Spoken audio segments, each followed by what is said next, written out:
ఈ పనులకి మాకు పర్మిషన్ ఇవ్వండి అన్నప్పుడు హైకోర్టు మాకు ప్రీ మాన్సూన్ ఫ్లడ్స్ని నివారించేదానికి మాకు వర్క్ చేయడానికి హైకోర్టు పర్మిషన్ ఇస్తూ పిటిషనర్ యొక్క పిటిషనర్ అంటే ఎడ్ల సుధాకర్ రెడ్డి యొక్క రైట్స్ని ఎంక్రోచ్ చేయకూడదు అనేటటువంటిది కూడా ఇచ్చినారనమాట. అది చేస్తూ, ఎందుకంటే ఇది హైకోర్టు పరిధిలో ఉన్నట్టు అంశం మేము తేల్చాల్సిందిగా ఉంది కాబట్టి మీరు చేయకుండా మీరు పనులు చేయొచ్చు అని అన్నారు.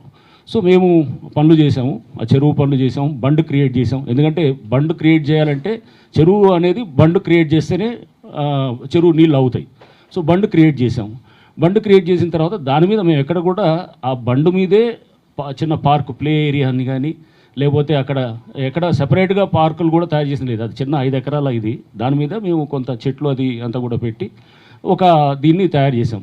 సో చేసిన తర్వాత అతను ఎడ్ల సుధాకర్ రెడ్డి కంటెంప్ట్కి వేశారనమాట. వేసి ఇది ఇక్కడ మీరు ఓన్లీ ప్రీ మాన్సూన్ దీనికోసం వేస్తే, అంటే ఫ్లడ్ దీనికోసం వేసిన దాన్ని వీళ్ళంతా కూడా అక్కడ బతుకమ్మ ఉత్సవాలు కూడా చేశారు, మొత్తం సెలబ్రేషన్స్ చేశారు, పిల్లలు ఆడుకోవడానికి ఆ ప్లే ఏరియా ఇచ్చారు, ఓపెన్ జిమ్ తయారు చేశారు, మొత్తం కోర్టు ఆర్డర్స్ని ఉల్లంఘిస్తూ చేశారని చెప్పేసి ఎడ్ల సుధాకర్ రెడ్డి కోర్టుకు వెళ్ళినప్పుడు డివిజన్ బెంచ్ ఇదంతా చూసిన తర్వాత అండ్ కంటెంప్ట్ హైడ్రా ఇది గిల్టీగా అని చెప్తూ కూడా ఇచ్చారనేది మీ అందరికీ తెలిసిన విషయం అనమాట.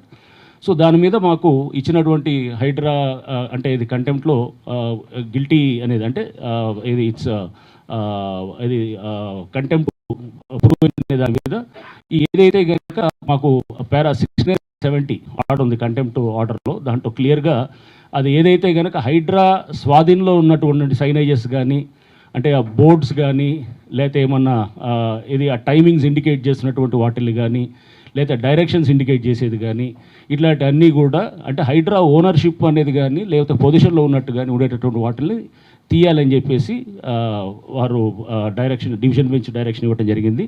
సో దాని మీద మేము తర్వాత, ఎందుకంటే ఇదంతా ఏంటంటే సీఎంఏ పెండింగ్ ఉంది, అంటే అపీల్ ఇంకా డిస్పోజ్ కాలేదు. ఏది చెరువా అతని పొజిషన్లో ఉందా కాదా, అది చెప్పాడు ఇంజక్షన్కి వెళ్ళాడు కదా అతను, ఇది సిటీ సివిల్ కోర్టు దాని మీద వెళ్ళిందని, అది ఇంకా పెండింగ్ ఉంది, అది ఇంకా డిస్పోజ్ కాలేదు. సో ఇది కంటెంప్ట్ కోర్టు మమ్మల్ని తప్పడుతూ చేస్తే దాని మీద మేము సుప్రీంకోర్టు కూడా వెళ్ళటం జరిగింది.